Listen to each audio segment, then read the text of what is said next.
과거에는 기다림이라고 하는 것은 일상이었고 또 미덕이기도 했습니다. 우리가 다 뭐 경험하지만 설이나 추석 이런 명절은 한 달 전부터 설레이면서 기다렸습니다. 지금은 어느 명절 온들 사람들이 설레일까요? 그냥 쉬는 날이구나, 노는 날이구나, 뭐 그 정도겠죠. 아날로그 시대가 그립다는 사람이 점점 많아지고 있습니다. 그때 거의 모든 우편물은 우체국을 통해서 왔습니다. 택배라는 게 없었습니다. 좀 빠르면 등기, 또 아주 급한 것 있으면 전보, 그 정도였습니다. 책을 주문을 해도 한참을 기다려야 했고, 주문하는 절차도 쉽지 않았어요. 인터넷이 없을 때니까. 소포도 한참 기다려야 돌고 돌고 오는 겁니다. 우리는 기다림의 여유를 다 상실했습니다. 오죽이면 느림의 미학이라는 책이 나왔겠습니까? 밥이라고 하는 것, 음식이라고 하는 모든 음식은 기다려야 되는 겁니다. 뜸을 들여야 되고 기다려야 됩니다. 지금은 뜸 들이는 시간 없습니다. 바빠요. 햇반 넣고 돌려보면 1, 2분 만에 티 나와요. 인스턴트 식품, 패스트 문화 이런 것이 다 우리의 사고에 젖어 있는 겁니다. 늦는 것 못 기다리는 거예요. 여러분, 하나님의 속성 중에 하나가 기다림입니다. 하나님은 기다리신 하나님. 만일 하나님이 우리처럼 성미가 급하시고 참지 못했다고 하면 지구는 꼴백번 멸망했을 겁니다. 하나님을 집을 나간 당자를 목이 빠지라고 문 밖에서 기다리시는 하나님이라고 표현했습니다. 베드로는 베드로후서 3장 8, 9절에 이렇게 말했습니다. 사랑하는 자들아, 주께서는 하루가 1000년 같고 1000년이 하루 같다는 이 한 가지를 잊지 말라. 주의 약속은 어떤 이들이 더디다고 생각하는 것 같이 더딘 것이 아니라 오직 주께서는 너희를 대하여 오래 참으시사 아무도 멸망하지 않고 다 회개하게 이르시기를 원하시느니라. 하나님은 더딘 분이 아니라는 거예요. 우리가 더디다고 느껴지지만은 하나님은 오래 참고 기다리는데 모든 사람이 돌아오기를 기다린다는 거예요. 하나님의 속성은 오래 참음, 기다림, 인내라고 하는 겁니다. 우리는 하나님의 종들이라 하면서도 하나님의 속성은 닮지 않아요. 조급함, 여러 낭패를 당하게 되죠. 사도 바울도 사랑에 대한 속성을 14가지를 얘기하면서 사랑의 속성 중에 하나가 뭐냐? 오래 참음이다. 인내라. 이렇게 얘기했어요. 사랑하면 참는 겁니다. 여러분, 우리가 자식을 다 길러보잖아요. 그 한 대로 갚아줍니까? 참는 거예요. 참는 거예요. 참지 않았으면 제가 이게 존재하지 않고, 우리가 참지 않으면 가정이라는 게 있을 수가 없는 겁니다. 사랑은 참아주는 겁니다. 사랑하지 않으면 뒤엎어버리지요. 공격하지요. 정죄하지요. 심판하지요.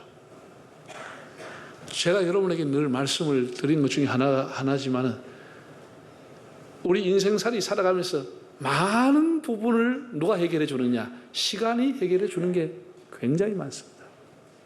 시간이 많은 것을 해결해 주는 겁니다. 그러나 사람들은 못 기다리는 겁니다. 조급한 겁니다. 서두르는 겁니다. 그래서 낭패를 보는 거죠. 인간관계 다 깨지는 겁니다. 수십 년 쌓았던 우정도 한마디 한순간 참지 못하고 말했다가 쫙 금이 가버리는 거죠. 시간이 가면 실체가 드러나게 되고 다 알게 되는데 사람들은 섣불리 예단하는 겁니다. 그래서 정죄하는 겁니다. 저도 뭐 젊었을 때 그런 예가 많았습니다. 그 말하지 말걸 하고 났는데 굉장히 후회가 되죠. 나중에 돌고 돌아서 오는 실체와 진실을 보면 내가 생각하고 전혀 다른 거예요. 그럼 너무 황당하죠. 너무 부끄러운 거죠. 그 사람이 나를 어떻게 보겠습니까? 우리 인생이라고 하는 것은 기다림입니다. 기다림. 신앙도 기다림입니다. 기다림이 없으면 신앙생활 못하는 겁니다. 자기의 때를 기다릴 줄 아는 것이 사람이고 지혜라고 하는 겁니다. 모래톱에 물이 빠지면 배가 걸려 있습니다. 모래톱에 배로서 아무 가치가 없이 고철이 돼서 모래톱에 걸려 있습니다. 그러나 언제까지 썰물만 있는 게 아니고 반드시 때가 되면 밀물이 오고 그때는 배가 배로서 역할을 하기 위해서 바다로 두둥실 떠가게 되는 겁니다. 인생은 반드시 밀물 때가 오는 겁니다. 때가 오는 겁니다.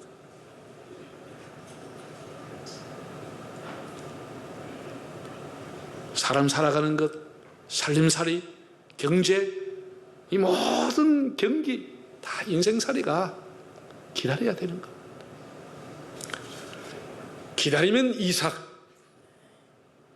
서두르면 이스마엘이 태어나는 겁니다. 기다리면 이삭, 적자가 나오는데 조급했다가 아브라함의 인생에 큰 근심거린 이스마엘이 먼저 태어나버린 것이죠. 기다림이 사람을 성숙하며 완숙시켜가는 겁니다. 본문에 나오는 백발이 성성한 시므온 할아버지와 안나 할머니가 나오는데 이 두 분은 대망의 아이콘입니다. 기다림의 아이콘이 됐습니다. 장차 아기 예수로 오실 인류의 구세주 메시아를 기다리고 기다렸습니다. 너무나 훌륭한 노인들입니다. 그 당시 다 가난하게 살았겠죠. 아이가 많아서 몸은 허약했겠죠. 앙상한 몸이 됐겠죠. 그러나 가난함 속에서도 소망을 잃지 않고 살았기 때문에 그 얼굴은 매우 평온했으리라고 짐작합니다. 예수님께서 탄생하시고 유대인의 예법을 따라서 요셉의 가정의 첫 장남이었고 또 아들을 낳고 33일이라는 정결기간 이런 것이 모두가 끝나고 40일이 지나고 예루살렘 성전에 직접 가서 하나님 앞에 제사를 드리러 간 겁니다. 이때 이제 성전에서 기다리고 있던 시므온이라는 노인이 마리아와 아기 예수를 만나게 되는 너무나 감격적인 내용이 나옵니다. 자, 25절 6절을 한번 읽어볼까요?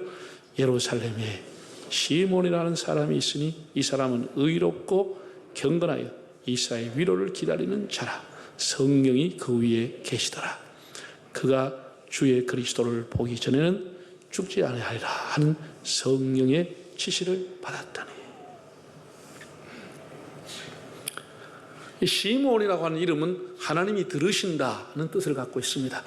이 야곱의 아내였던 레아가 아이를 낳고 한참 만에 낳을 때 하나님이 나의 기도를 들으셨다라고 해서 그 이름을 시므온이라고 짓고 나중에 시므온 지파를 형성하게 됩니다.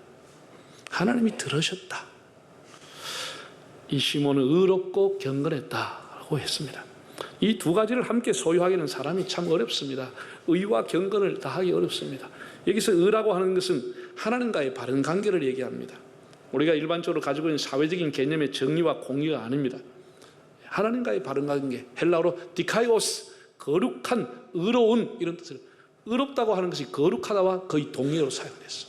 디카이오스, 거룩하다, 의롭다. 우리 일반적으로 심판, 하나님의 공의, 심판 이런 걸 할 때는 디케라고 하는 단어를 씁니다. 여기는 디카이오스, 거룩한, 의로운 이런 단어를 사용한 겁니다. 이 시므온이라는 사람이 하나님하고 올바른 관계를 가졌다는 겁니다. 우리 예수 믿는 사람은 하나님과의 올바른 관계를 어떻게 가지지요? 우리의 노력, 우리의 의지, 우리의 공로, 우리의 고행 그게 아니고 예수 그리스도를 통해서 하나님 앞에 의로움이 되는 겁니다. 이걸 칭의라고 하는 겁니다. 칭의. 나는 허물이 많고 죄인이지만 예수님 때문에 의로운 자가 되어지는 거죠. 이 하나님과 올바른 관계가 그렇게 되어지는 겁니다. 예수님을 통해서. 이 사람은 하나님하고 올바른 관계를 가져서 경건하게 살았다라고 하는 겁니다.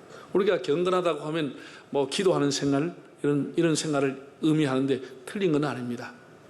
그런데 이 경건이라고 하는 것은 소극적인 기도의 생활이 아니고 좀 더 적극적으로 사랑을 실천하고 율법을 실천하는 것을 경건하다, 이렇게 얘기하는 겁니다. 야고보서 1장 27절을 보면 경건에 대해서 야고보가 이렇게 정리를 했습니다. 하나님 앞에 정결하고 더러움이 없는 경건, 하나님 앞에 정결한 경건, 참된 경건이 뭐냐? 곧 고아와 가부를 환난 중에서 돌보고 자기를 지켜 세속에 물들지 아니하는 것이다, 이렇게 했습니다. 경건이 뭐냐? 약자를 돌봐주는 것이 경건이라는 것입니다. 세속에 물들지 않으려고 힘쓸 뿐 아니라 약자를 돌봐주는 것이 경건이다, 참된 경건이다, 이렇게 말했습니다. 우리가 교회가 약자를 돌보자, 가난한 자를 돌보자, 구제하자, 얼마든지 기도하고 얼마든지 구호를 외칠 수 있습니다. 그러나 실천하는 건 쉽지 않습니다. 여러분, 지난 한 해를 우리가 살면서 여러분의 삶에서 사회적인 약자, 경제적인 약자, 약한 자를 얼마나 돌보셨는지요. 약한 자를 돌보는 것이 경건이라고 했습니다. 내 삶에서 사랑을 실천하는 분야는 무엇이 있는지, 그것이 경건이라고 했습니다. 사도행전 10장을 보면은 로마의 백부장이었던 고넬료라고 하는 사람이 나옵니다. 너무나 성경 역사에 소중한 사람입니다. 이방인으로서 최초의 세례를 받은 사람이 고넬료입니다. 이방인에서 최초로 복음을 전해졌다는 당위성을 갖게 된 것이 고넬료라고 하는 사람이기 때문에 이건 너무나 소중한 기독교 역사의 중요한 인물임이 고넬료라고 하는 로마의 백부장입니다. 유대인이 아닙니다. 사도행전 10장과 1절 2절에 보면 이렇게 이 사람을 소개했습니다. 그는 경건하여 온 집이 하나님을 경외하고 백성을 많이 구제하더니. 여러분, 이게 로마 사람이 할 수 있는 일입니까? 아니죠. 유대인도 하기 힘든 일을 그가 한 겁니다. 온 집이 하나님을 경외하고, 그리고 경건하게 사랑을 실천하고 구제를 많이 힘을 썼다, 이렇게 했습니다. 그랬던 그가 어느 날 기도하는 중에 하나님의 사자, 즉 천사가 찾아오게 되는 겁니다. 천사가 방문하는 사람, 천사가 찾아오는 사람이 됩니다. 와서 한 얘기가 뭐지요? 너의 기도와 구제가 하나님께 상달되어 기억하신 바가 되었다. 아니, 세상에 이런 복이 어디 있습니까? 우리가 수 없는 날 와서 기도하고 우리도 나름대로 구제를 하고 살아가지만 나의 기도와 나의 구제가 하나님 앞에 상달이 되었다고 하는 보장이 있습니까? 하나님이 내 기도를 과연 기억하실까? 하나님이 내가 하는 봉사를 하나님이 상달을 받으실까?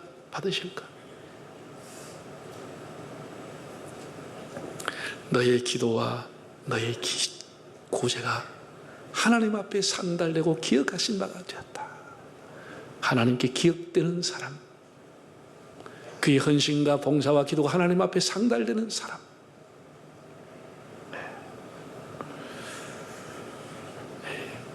얼마나 경건하고 의롭게 살았으면, 얼마나 진실한 사랑을 베풀었으면 하나님이 그렇게 기억했다고 와서 말하겠습니까? 이렇게 고넬료 시므온의 공통점은 경건한 사람이었다. 기도할 뿐 아니라 하나님의 사랑을 실천하는 사람이었다고 하는 점입니다. 두 번째, 이 사람은 이스라엘의 위로를 기다리는 자라고 했습니다. 당시 이스라엘은 로마의 식민지 하에 있었습니다. 로마의 황제가 신적인 존재로 높임과 숭배를 받던 시절입니다. 황제 숭배 사상이 있던 시절입니다. 시므온은 로마의 황제로부터 위로를 받으려고 하지 않았습니다. 그는 가난했지만 헤롯 대왕으로부터 위로를 받으려고 하지 않았습니다. 하나님이 주신 위로를 기다렸다고 하는 것입니다. 하나님의 위로를, 사람의 위로를 받기보다는 하나님의 위로를 받기를 기다렸던 사람. 하나님은 애굽이라고 하는 나라에서 바로의 폭정 밑에 시달리던 이스라엘 백성을 위해서 그의 위로자 모세를 보내주었습니다. 하나님을 대신해서 모세가 가서 그 백성을 위로하러 간 것입니다. 시몬은 하나님께서 이스라엘을 위로해 주실 메시아를 기다리고 있었다라고 하는 것입니다. 이스라엘을 위로해 주실 사람, 이스라엘 사람들의 마음을 만져주실 사람, 이스라엘을 구원해 주실 왕을, 메시아를 기다렸다라고 했습니다. 깊은 신앙입니다. 우리가 사람은 아무리 대단해도 사람의 위로는 잠깐입니다. 사람의 위로는 일부입니다. 사람의 위로는 일시적입니다. 그러나 그 위로조차도 쉽지 않습니다. 사람이 위로하려고 모였다가 싸우게 되는 겁니다. 위로하려고 회의했다가 파탄이 나버린 것입니다. 사람의 위로는 그런 겁니다. 한계를 갖고 있는 것입니다. 왜 전부가 상처 입고 살아가는 시대에, 다 고독한 시대, 다 눌려사고 피해를 입고 살아가는 세상입니다. 다 피해자라는 생각, 스트레스를 갖고 살아가기 때문에 은간한 위로도 위로가 안 되는 겁니다. 위로하러 갔다가 더 스트레스를 받고 오는 겁니다. 네, 우리는 위로 받으려고 하는 것보다도 그 상대방의 마음을 읽고 그 사람을 위로해 주려고 하는 자세, 격려하고 응원하는 자세가 필요한 겁니다. 그래서 연말이 되면 우리가 아이들에게 주변에 가까운 사람에게 참 위로의 문자를 보내는 것이 굉장히 좋겠다는 생각을 갖습니다. 하나님의 위로를 기다렸던 사람. 세 번째는 성령이 그 위에 계시더라고 했습니다. 네, 정말 이 노인이 얼마나 부럽습니까? 얼마나 훌륭합니까? 네. 그날 또 성령의 지시와 감동을 받고 예루살렘 성전에 가서 기다리고 있었습니다.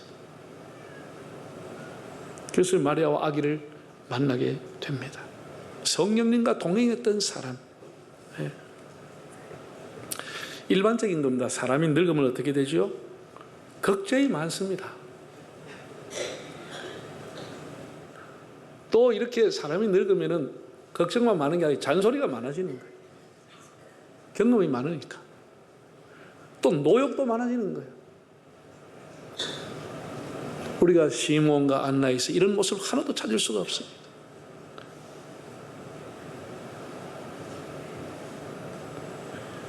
하나님과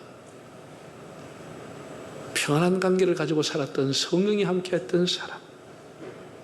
사랑하는 여러분, 여러분의 노년이 시몬처럼 안나처럼 성령 충만한 복된 노년이 되시기를 바랍니다. 요엘이라고 하는 선지자는 하나님의 성령을 받으면 젊은이들은 환상을 보고 늙은이는 꿈을 꿀 것이다 그랬습니다. 우리가 생각하면 좀 우습습니다. 젊은이가 꿈을 꿔야지 늙은이가 무슨 꿈을 꾸냐 생각하는데, 성령을 받으면 늙은이도 비전을 가지고 꿈을 갖게 된다는 거예요. 무슨 비전? 시몬과 같이 하나님과 동행하는 꿈을 꾸게 된다는 거예요. 늙어가 돈 버는 꿈이 아니고, 늙어가 세상에 가는 꿈이 아니고 하나님의 성령과 동행하는 비전을 갖게 된다는 거예요. 이런 꿈을 갖게 된다는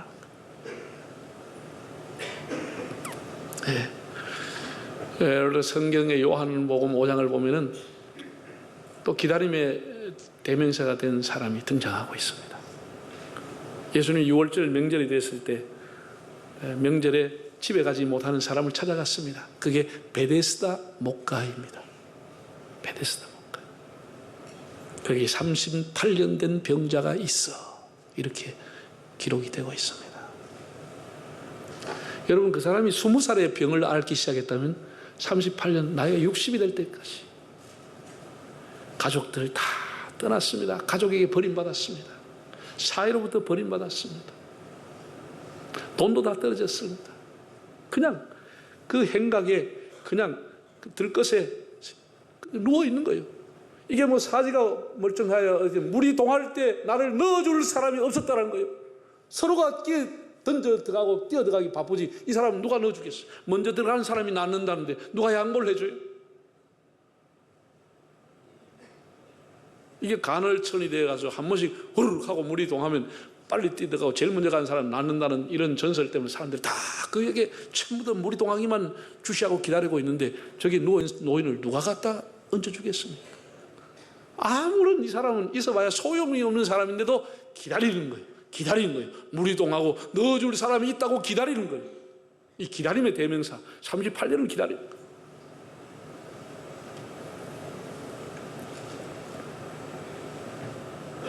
양보해 줄 사람도 없고 돈도 없고 자기에게 관심을 가진 사람 한 사람 없는데도 기다리는 거예요. 기다리는 거예요. 그런데 예수님이 거기에 오셨다라는 거예요. 예수님 오셔서 뭐라 그러죠? 네가 낳고자 하느냐? 당연하지. 안 낳으면 못 하려고 있겠어. 네가 낳고자 하느냐? 당연한 질문을 예수님이 해보는 겁니다. 내가 낳고 싶지만 나를 물속에 넣어줄 사람이 없습니다. 예수님이 네 상을 들고 걸어가라. 그렇게 말씀을 했습니다. 앙상마른 뼈만 가지고 있는 그가 그걸 자기 누웠던 자리를 접어서 가는 그 모습, 참 기다리는 자에게 주어지는 은총이다 하는 생각을 갖습니다.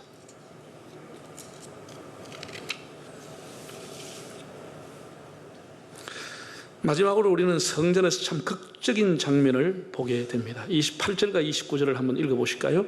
시므온이 아기를 안고 하나님을 찬송하여 이르되 주제여 이제는 말씀하시는 대로 종을 평안히 놓아주시는 도다. 자, 이렇게 보면 시므온이 아기를 안고 하나님을 찬송했다. 이것이 유명한 시므온의 노래, 시므온의 찬송입니다. 나중에 이제 한번 들어볼 겁니다. 시므온의 찬송은 뭐였나? 어떻게 부르는 거냐? 29절에 그는 이렇게 말합니다. 아기를 안고 주제여. 주제가 하나님이죠. 주님이란 뜻입니다.